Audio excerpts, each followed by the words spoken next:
There are rooms in your life that you furnish with such careful, quiet hope that you forget they have doors. You build them in the silent architecture of your own mind, decorating the walls with hypotheticals, arranging the furniture of unspoken feelings, and letting in only the softest light of possibility. You live there, in that secret space, and it becomes so comfortable, so known, that the thought of someone else walking in is both a desperate dream and an absolute terror. For years, my friendship with Julian was that room. I had built it meticulously, a sanctuary of platonic affection where my real heart was kept behind a locked door in the cellar. And then one Tuesday, with the casualness of a man asking to borrow a charger, he picked the lock, walked in, and started rearranging the furniture. It all began with a question, as the most seismic shifts in life so often do. A question so simple, so innocuous, it felt like a stone tossed into a lake, only for the ripples to return as a tidal wave. We had been friends, roommates, for 3 years by then, our lives slotting together with the easy, unthinking geometry of two puzzle pieces that just happened to fit. We met in that graceless, chaotic period after college, both of us adrift in a new city, trying to anchor ourselves to something solid. I was a photographer, which is a romantic way of saying I was a freelance everything doer, shooting weddings I couldn't afford and portraits of people more certain of their place in the world than I was. My life was lived through a lens, a buffer of glass and mechanics between me and the raw, unfiltered world. I was an observer by nature and by trade, more comfortable documenting moments than participating in them. My default state was a quiet watchfulness, a cataloging of light and shadow, of the minute shifts in expression that betrayed the carefully constructed facade of a person. I was patient. I was guarded. I was, in the deepest parts of myself, profoundly lonely. Julian was the opposite. He was a force of kinetic energy, a software consultant who seemed to live on airplanes and in sterile hotel rooms, yet he always brought the world back with him. He was a collection of bright, loud anecdotes, of confident hand gestures, and a laugh that could fill every corner of our small apartment. Where I was still water, he was a current, pulling everything along in his wake. He was handsome in a way that seemed both effortless and unfair, with dark hair that was always a little messy from running his hands through it, and eyes the color of whiskey that held a constant, restless spark. On the surface, he was the sun to my shadow, the extrovert to my introvert, a pairing that should have been a study in contrasts but instead found a strange, symbiotic harmony. He drew me out of my shell with his relentless good nature, and I, in turn, offered him a quiet harbor from the constant motion of his life. Our friendship was a language spoken in comfortable silences, in shared pizzas on a Friday night, in the easy rhythm of two people coexisting in a space that had become a home. For my part, the friendship had long since deepened into something I was terrified to name. It was an ache in my chest when he would laugh at something I said, a warmth that spread through me when his shoulder would brush against mine in the narrow hallway.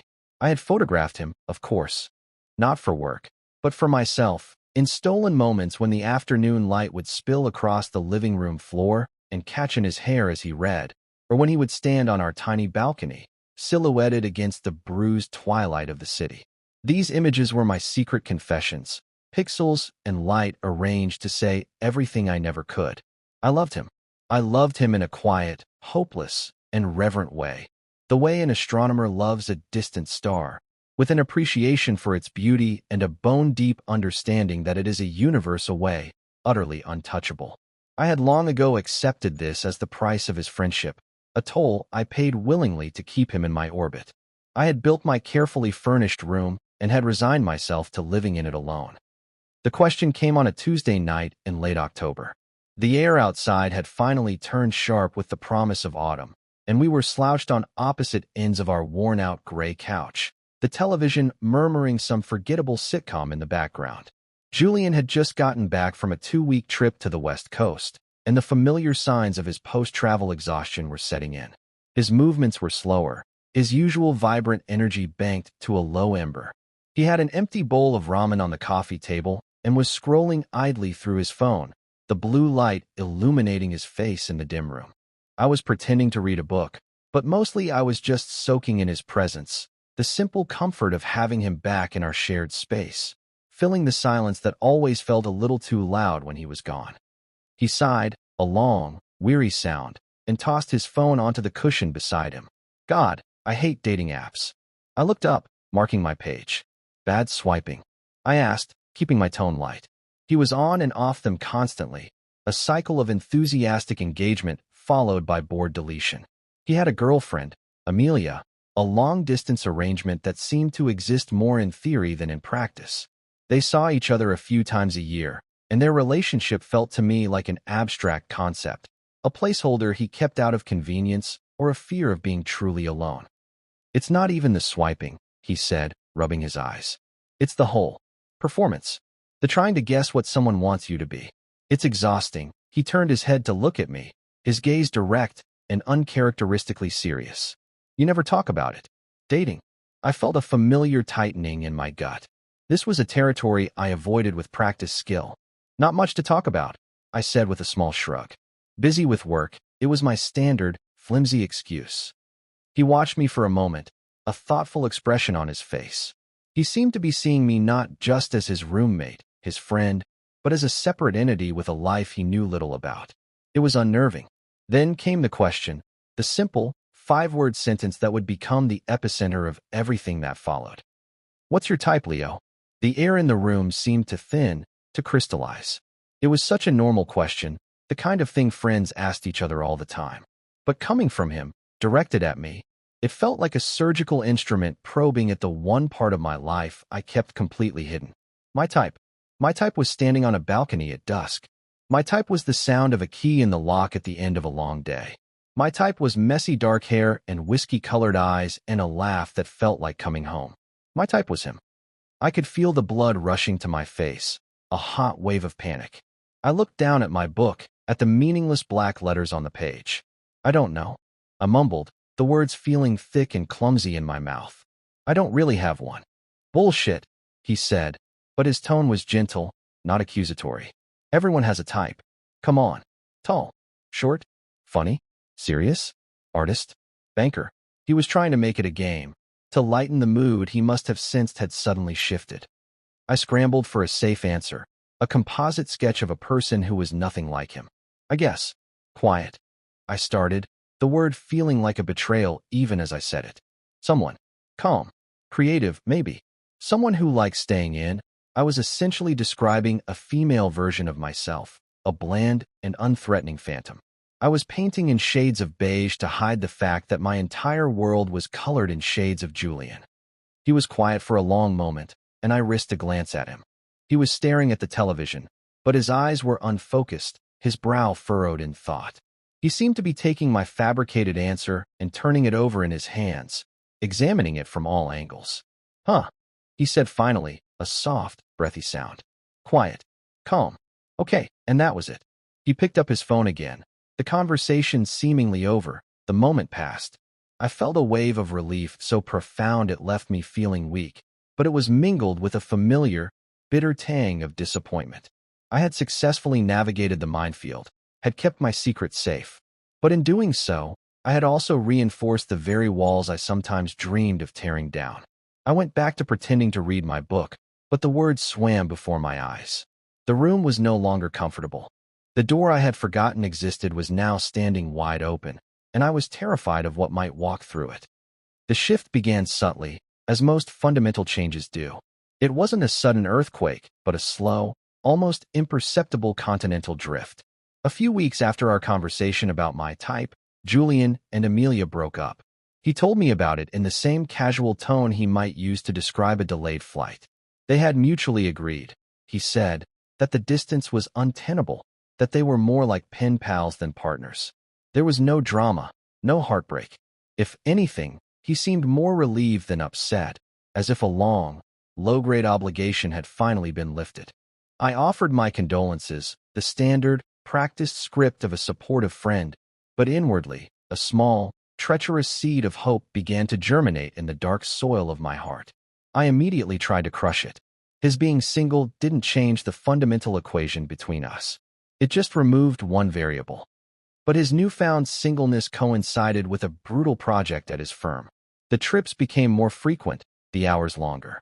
He would come home late, hollowed out and frayed at the edges, the vibrant energy that defined him worn down to a nub. The light in his eyes, that restless spark, was often dimmed by a profound exhaustion. He started spending more time at home on the weekends, not out of a desire for rest, but from a sheer inability to summon the energy to go out. Our apartment, once just a launch pad and a landing strip for his bustling life, became his sanctuary, and I, by extension, became its quiet keeper. The first time it happened, I almost didn't register the change. It was another Friday night, a ritual we had established early in our cohabitation. We'd order takeout and put on a movie, a low-stakes way to decompress from the week. Usually, he would be animated, offering a running commentary on the film, his body thrumming with leftover energy. But this time, he was silent. He slumped into his usual corner of the couch, a fortress of pillows around him, and stared blankly at the screen. About halfway through the movie, I glanced over and saw that his eyes were closed, his head lolling to the side. He was fast asleep, still sitting upright, a picture of pure depletion. I watched him for a few minutes, my heart doing a slow, painful clench. He looked younger in sleep, the lines of stress around his eyes smoothed away, his mouth slightly parted. The urge to reach out, to brush the hair from his forehead, was so overwhelming it was a physical force, a magnetic pull I had to actively resist. Instead, I carefully stood up, turned off the television, and fetched the thick wool blanket we kept draped over the armchair. I gently unfolded it and laid it over him. My fingers brushed against his shoulder as I tucked it in, and the brief contact sent a jolt through my system, a silent alarm. He didn't stir.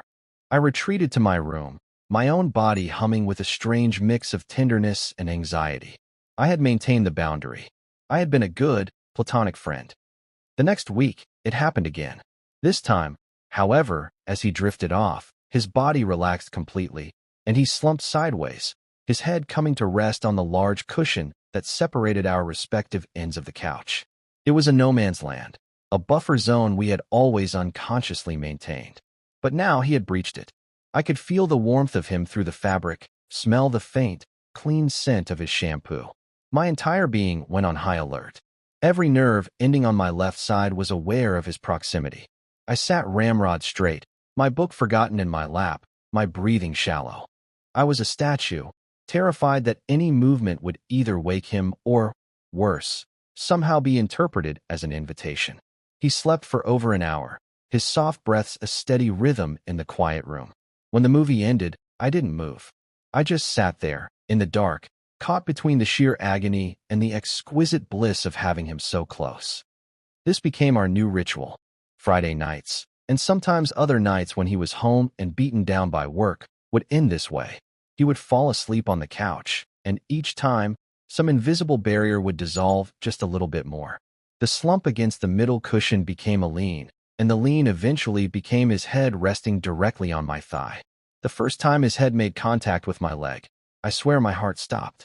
It was a dead weight, a gesture of such profound, unconscious trust that it stole the air from my lungs.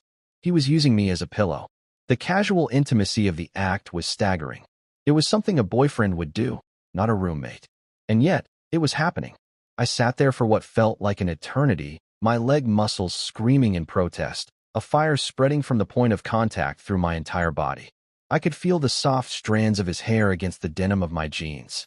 I could feel the gentle rise and fall of his chest with each breath. It was the most intimate I had ever been with anyone, and he was completely asleep. My mind raced, trying to decode the meaning of it. Was it just exhaustion? Was he so tired that he was simply seeking the nearest warm, soft object without a second thought? Or was it something more? Was some subconscious part of him seeking comfort from me specifically? I replayed our conversation about my type over and over in my head. Quiet. Calm. Was this his way of becoming that? It seemed insane, a leap of logic born from my own desperate hope. He was a tactile person by nature, always clapping someone on the back or offering a quick side hug. Maybe this was just an extension of that, amplified by fatigue. He was treating me like a brother, like a piece of furniture. It meant nothing. It had to mean nothing. But then, the changes became more deliberate. He started adopting hobbies he'd previously shown no interest in. He knew I spent my weekends hiking in the nearby state parks, finding solace and inspiration in the quiet woods. One Saturday, as I was packing my camera bag, he appeared in the doorway of my room, looking hesitant. "Hey," he said, "you mind if I tag along today? I could use some fresh air." I was so stunned I could only nod. The entire hike, he was uncharacteristically subdued. He didn't fill the silence with anecdotes or jokes. He just walked beside me, his footsteps a quiet crunch on the fallen leaves. He asked me about my camera, about f-stops and shutter speeds, listening with a focused intensity that was startling. He was trying to enter my world, to learn my language. He bought a plant, a ridiculous, leafy fiddle-leaf fig that he placed in the corner of the living room. The room needed more life, he'd said, but I knew he'd seen the collection of smaller succulents I kept on my windowsill. He started reading the books I left on the coffee table, dense novels and collections of poetry he would have once scoffed at.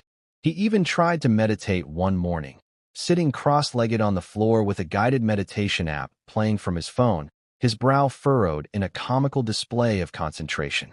He was a whirlwind of restless energy trying to force himself into a state of stillness, and it was the most endearing and heart-wrenching thing I had ever seen. Each of these changes was a small stone dropped into the placid surface of my carefully managed emotions. I was in a constant state of high alert, analyzing every word, every gesture. The couch ritual continued, escalating in its intimacy. He no longer just fell asleep on me. He would settle in deliberately before the movie even started. He'd stretch out, lay his head in my lap, and let out a long, contented sigh, as if this was the most natural thing in the world. He would murmur something about being so damn tired, or how the couch was uncomfortable, flimsy pretexts that we both tacitly agreed not to question. I became an expert in stillness, in controlling my own reactions. I would rest my hand on the cushion inches from his head, the desire to touch him a physical ache. Sometimes, in the depths of his sleep, he would shift, his hand falling to rest on my knee, his fingers lax. In those moments, the line between friendship and something more became so blurred it ceased to exist entirely. It was a beautiful, terrifying purgatory, and I had no idea how to escape it. I lived for those nights, for the borrowed intimacy and the weight of him against me. It was a dangerous addiction. The quiet comfort of his sleeping presence was a balm to my chronic loneliness, but it was also a slow poison. It fed my hope, making it grow into a wild, unmanageable thing. The carefully constructed room of my affection was no longer a quiet sanctuary. It was a hothouse, overgrown and suffocating. I started to resent the daylight, the return to normalcy where he was just my roommate, laughing and joking and keeping a careful, friendly distance. I began to feel like I was living a double life, the stoic, platonic friend by day and the silent, devoted guardian by night. The tension was becoming unbearable, a string pulled so taut it had to either snap or be played. I knew something had to give. I just prayed that when it did, it wouldn't shatter everything we had. The breaking point arrived on a Wednesday, which felt wrong. Wednesdays were supposed to be unremarkable, a placeholder in the middle of the week. But this one was heavy with unspoken things. A storm had been threatening the city all day, and the air in our apartment was thick and charged, mirroring the atmosphere inside my own chest. Julian had been home for 3 consecutive days, a rarity. His project had hit a snag, and he was working remotely, confined to our space. The constant proximity had frayed my nerves raw. He was a ghost in the apartment, pacing, sighing, his stress a palpable entity that took up all the oxygen in the room. He looked terrible, exhausted in a way that sleep couldn't fix. That evening, we skipped the pretense of a movie. The television remained dark. We sat on the couch in the gathering gloom, the only light coming from the streetlights outside, casting long, distorted shadows on the walls. The first roll of thunder rumbled in the distance, a low growl that vibrated through the floorboards. Julian was curled in his corner, his knees drawn up to his chest. He looked smaller than I had ever seen him. "I hate this," he said, his voice barely a whisper. "The storm?" I asked, my own voice sounding unnaturally loud in the silence. "Everything," he replied, and the word was so full of despair it felt like a physical weight. "The job, the travel, being alone in hotel rooms. It feels pointless." I didn't know what to say. The platitudes of a friend felt hollow, insufficient. So I just stayed quiet, offering him the only thing I knew how to give, my silent presence. We sat like that for a long time, the storm drawing closer, the thunder growing louder, the flashes of lightning illuminating the room in stark, momentary flashes of white. In one of those flashes, I saw that he was crying. Silent tears were tracking down his face, glistening for a second before being plunged back into darkness. My carefully constructed walls crumbled.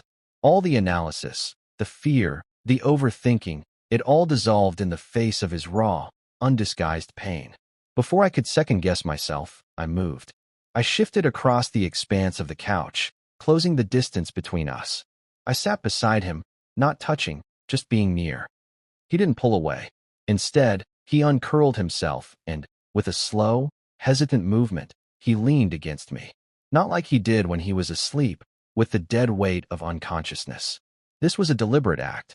He rested his head on my shoulder, his body trembling slightly. The storm outside raged, but in our small corner of the world, a profound stillness had fallen. I could feel his warm breath on my neck, the frantic beat of his heart against my arm. I slowly, tentatively, lifted my hand and placed it on his back, rubbing small, soothing circles. He let out a shuddering breath and seemed to melt into me, his last reserves of strength giving out. We stayed like that through the peak of the storm. I was no longer an observer. I was a participant, a harbor.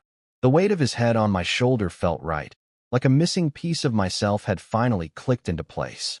The silence between us was no longer empty. It was filled with everything we hadn't said for years. It was a confession. After the thunder had faded to a distant grumble and the rain had softened to a gentle patter against the windows, he stirred. He lifted his head from my shoulder, and in the dim light, I could see the sheen of tears on his face. He didn't move away. He just looked at me, his whiskey-colored eyes searching my face with an intensity that made it hard to breathe. The air was thick with a question that hung unspoken between us. All the nights of feigned sleep, all the carefully constructed rituals, had led to this single, terrifying, honest moment. My heart was a frantic drum against my ribs. This was it. The precipice. He was so close I could count the individual lashes framing his eyes. He leaned in, just a fraction of an inch, his gaze dropping to my mouth. The world seemed to slow down, to narrow to the few inches of space that separated us. And then he spoke, his voice a raw, broken whisper. "Leo," he said, and my name on his lips was both an appeal and a surrender. Would it be okay? It wasn't a question about the kiss that was so clearly about to happen. It was bigger than that. It was a question about everything. About the couch, the hikes, the books, the quiet comfort. He was asking for permission to cross a line we had both been towing for months. He was asking me to admit that I saw it too, that I felt it too. He was asking me to be as vulnerable as he was in that moment. And in that beautiful, terrifying silence, with the rain tapping gently against the glass, I found my voice. "Yes," I whispered. It was all I said. It was all I needed to say. He closed the remaining distance, and his lips met mine. It wasn't a passionate, movie-style kiss. It was hesitant, soft, and unbelievably tender. It was a question and an answer all at once. It was chapped lips and the salty taste of his tears and the overwhelming feeling of rightness. It was the feeling of a door, long sealed, finally being pushed open, not with a crash, but with a gentle, hopeful creak. It was the feeling of coming home. We stayed like that for a moment that stretched into an eternity, a quiet collision of two lonely universes, and in the aftermath, as we pulled away, the only sound was the rain and the steady, synchronized beat of our two hearts. The aftermath was not the gentle dawn I had imagined. It was a blinding, disorienting light. The morning after the kiss, the morning after we fell asleep on the couch, tangled together not by accident but by choice, the apartment felt charged with a new, fragile electricity. I woke up first, my arms still draped over him, his head tucked into the curve of my neck. For a few precious moments, I allowed myself to believe this was real, that the tentative peace we had found in the storm would hold in the clear light of day. But when Julian woke, he pulled away as if he'd been burned. He sat up, running a hand through his already messy hair, and wouldn't meet my eyes. I have a lot of work to catch up on," he mumbled, his voice strained and unfamiliar. He scrambled off the couch and retreated to his room, closing the door behind him with a soft but definitive click. The sound echoed in the silent apartment, a punctuation mark at the end of a sentence I didn't understand. The open door of the previous night had been slammed shut, and I was left standing on the wrong side of it. The days that followed were a masterclass in avoidance. Julian became a phantom in our home. He left for the office before I woke up and came back long after I had gone to bed, though I was rarely asleep, lying awake and listening for the sound of his key in the lock. The easy camaraderie we had shared for years vanished, replaced by a tense, polite distance. If we happened to cross paths in the kitchen, he would offer a tight, forced smile, ask a perfunctory question about my day, and then find a reason to be elsewhere. He was building walls between us, brick by painful brick, and I was forced to watch, helpless and confused. The couch, once our shared territory of burgeoning intimacy, became a vast, empty expanse. We no longer sat on it together. It was a monument to what we had almost had. My mind became a torture chamber of self-doubt. I replayed the kiss, the conversation, the entire evening over and over, searching for a clue I had missed. Had I misread everything? Was the kiss just a moment of weakness, a desperate act of a man in emotional distress that he now deeply regretted? Had he been seeking comfort, and I had mistaken it for affection? The thought was a cold, sickening stone in my stomach. I felt like a fool, like someone who had projected his own deep-seated desires onto a situation that had never contained them. The hope that had been so carefully nurtured over the past few months withered and died, leaving behind a bitter, ashen taste. My carefully furnished room was in ruins, the furniture overturned, the walls cracked. The worst part was the return of the old Julian, but in a new, more painful form. He started going out again, forcing a brightness I could tell was fake. One evening, he came home late, smelling of beer and stale bar air. He mentioned, with a forced casualness that was like a knife in my gut, that he had gone for drinks with some people from work, and this woman, Sarah, he lingered on her name, watching me for a reaction. I gave him none. I kept my face a blank mask, my hands gripping the coffee mug in my hands so tightly my knuckles turned white. I felt a cold, quiet fury building inside me. It wasn't just that he was pulling away. He was actively trying to erase what had happened between us, to rewrite the narrative and put me back in the neat, safe box of roommate. After 2 weeks of this silent, cold war, I couldn't take it anymore. The anxiety was a constant, corrosive acid in my veins. The not knowing was infinitely worse than any potential rejection. I had risked everything by saying yes, and he had responded with a silence that was more damning than any cruel word. I deserved an explanation. I deserved the truth, no matter how much it hurt. One Saturday afternoon, I saw my chance. He was in the kitchen, staring into the open refrigerator as if it held the answers to the universe.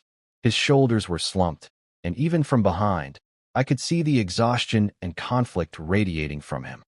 I walked in and stood behind him, my heart hammering against my ribs. "Julian," I said, my voice steadier than I felt. He flinched, startled, and slowly closed the refrigerator door. He turned to face me, his expression guarded. "Hey," he said, his voice flat. "We need to talk," I said, leaving no room for argument. He sighed, a long, weary sound, and leaned back against the counter, crossing his arms over his chest. It was a defensive posture, a barrier.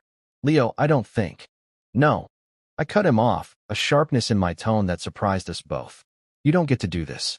You don't get to kiss me, to sleep in my arms, and then pretend I don't exist.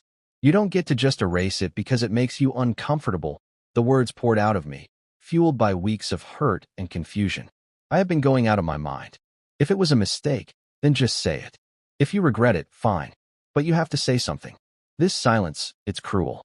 He looked down at the floor, his jaw tight. He wouldn't look at me. The silence stretched, thick and suffocating. For a horrible moment, I thought he was just going to walk away, to retreat back into his room and leave me standing there with my heart laid bare on the kitchen floor. But then he spoke, his voice so quiet I could barely hear him. It wasn't a mistake. The 3 words hung in the air between us. They were not what I expected. "Then what is this?" I asked, my voice softer now, pleading. "What are you doing?" He finally lifted his head, and his eyes were filled with a torment that mirrored my own. "I'm scared," he whispered, the admission seeming to cost him everything. Leo, I don't know what I'm doing. My whole life, I've had this plan. This idea of who I'm supposed to be. A job, a house, a wife, kids. It was a checklist. And you were never on the checklist. The confession was brutal in its honesty. I was a deviation, an unexpected variable that threatened his entire life's equation. When Amelia and I broke up, he continued, his voice gaining a bit of strength as the words tumbled out. I thought I should be sad, but I just felt nothing. Empty. And the job was killing me, and I felt so incredibly alone. And you were just there? You were this quiet, solid presence in all the chaos. You were calm. You were safe. He looked at me, and I could see the genuine confusion in his eyes. I started wanting to be near you. Not just in the apartment, but near you. I started paying attention.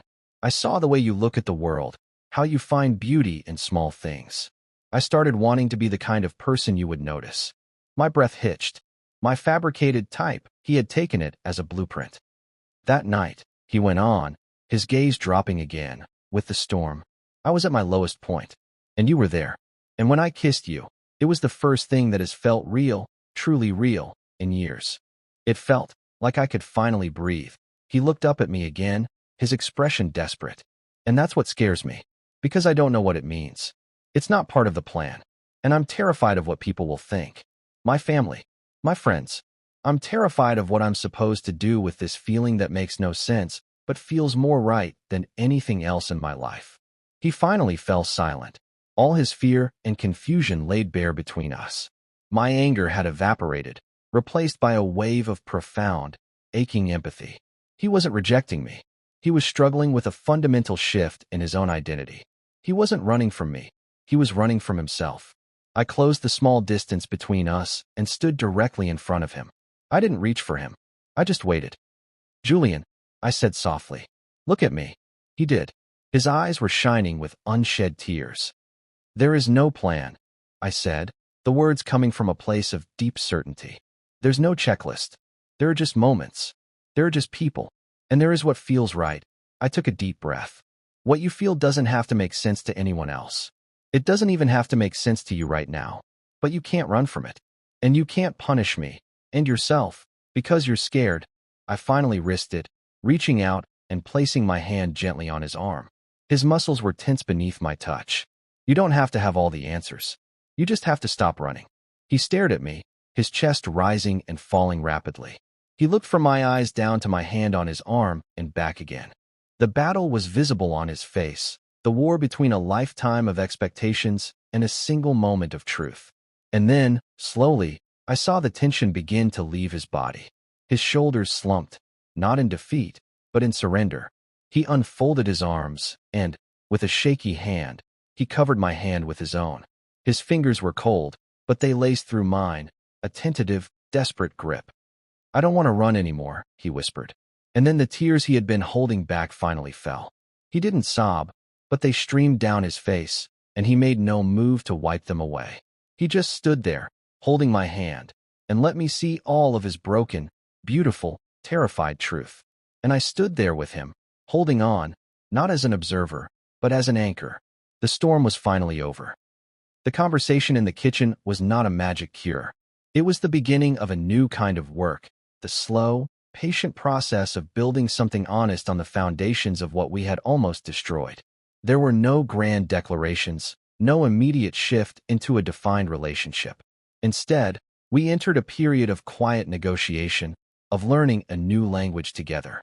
The politeness was replaced by a gentle, cautious tenderness. We started talking, really talking, for the first time. He told me about the pressure from his family, the unspoken expectation that he would follow a certain path. I told him about my loneliness, about the years I had spent loving him from a distance, hiding behind my camera and my quiet nature. We laid our secrets out on the kitchen table like old photographs, faded and worn at the edges, and in sharing them, we found they lost their power to haunt us. The couch became our territory again, but it was different now. The pretense was gone. One evening, a few days after our talk, we were sitting there, a comfortable foot of space between us, watching a movie. I was acutely aware of the distance, a chasm that felt both safe and sad. Halfway through the film, Julian shifted, cleared his throat, and looked at me, his expression open and a little nervous. "Can I?" he started, gesturing vaguely toward my lap. My heart swelled with a feeling so warm and full it almost hurt. "You don't have to ask," I said softly. He gave me a small, grateful smile and stretched out, resting his head on my thigh. But this time, it was different. It was an act of intention. I didn't freeze. I didn't overthink it. I simply rested my hand on his hair, my fingers gently carding through the soft strands. He let out a contented sigh and closed his eyes, his hand coming to rest on my knee, his thumb stroking back and forth in a small, reassuring rhythm. There was no anxiety, no hidden meaning to decode. It was just comfort, freely given and freely received. It was peace. Slowly, the geography of our apartment began to change. The door to his room, once a symbol of his retreat and our separation, was now almost always left open. It was a small thing, but it was everything. It was an invitation, a statement that there were no more barriers between us. We started to blend our lives in small, domestic ways. I would wake up in the morning to find he had already made coffee, leaving a mug out for me. He started coming with me to the darkroom, sitting quietly in the corner, watching in the dim, red safety light as I brought my images to life, his presence a comforting weight in the small space. He was no longer trying to become my type. He was simply sharing my world, and I was sharing his. One night, I was woken from a deep sleep by the sound of my bedroom door creaking open. I sat up, my heart quickening, and saw his silhouette in the doorway, backlit by the hall light. "Leo," he whispered, "are you awake?" "I am now," I said, my voice thick with sleep. "What's wrong?" "I had a nightmare," he said, and he sounded so small, so vulnerable. The one about the plane, he had told me about it before, a recurring stress dream from his years of constant travel. In the past, I would have offered comforting words from a distance. But we were past that now. I lifted the corner of my duvet. "Come here," I said. He didn't hesitate. He crossed the room and slid into bed beside me, the mattress dipping with his weight. He was still tense, his body rigid with the lingering fear of the dream. I wrapped my arms around him, pulling him close until his back was flush against my chest. He sighed, a shaky exhalation, and relaxed into my hold. I rested my chin on his shoulder, my arms securely around his waist, our legs tangling together. "It's okay," I murmured into his hair. "You're safe. You're home." He reached up and covered my hand with his fingers gripping mine tightly. "I know," he whispered. He fell asleep like that, held in my arms, and I lay awake for a long time, just listening to the sound of his breathing, feeling the steady beat of his heart against my own. It was a profound and simple intimacy that eclipsed everything that had come before. It wasn't about passion or desire in that moment. It was about sanctuary. We had finally learned to be a safe harbor for each other. Life settled into a new rhythm, a quiet, beautiful melody composed of small, everyday moments. Making breakfast together in the sunlit kitchen, our bodies brushing past each other with an easy familiarity. Him reading on the couch with his feet in my lap while I edited photos, the clicks of my mouse a soft counterpoint to the rustle of his pages. Falling asleep in my bed every night and waking up together every morning. We didn't label it. We didn't need to. We were simply us. The fear that had once paralyzed him seemed to recede with each passing day, replaced by a calm confidence that I had never seen in him before. He was still the energetic, bright person I had first met, but his energy was no longer restless. It was grounded. He had stopped running. I think about that question sometimes, the one he asked on that long-ago Tuesday night. "What's your type?" It was the catalyst, the spark that ignited the slow burn of our story. He had tried so hard to change himself, to fit into a mold I had created out of fear. But in the end, he didn't need to change. He just needed to be honest. And I had to learn that the quiet, calm person I had described wasn't a partner I was looking for. It was the person I needed to become for myself. Someone brave enough to risk his carefully constructed peace for the chance at a much deeper one. There are moments in your life that arrive disguised as something ordinary. A simple question on a Tuesday night, a thunderstorm on a Wednesday.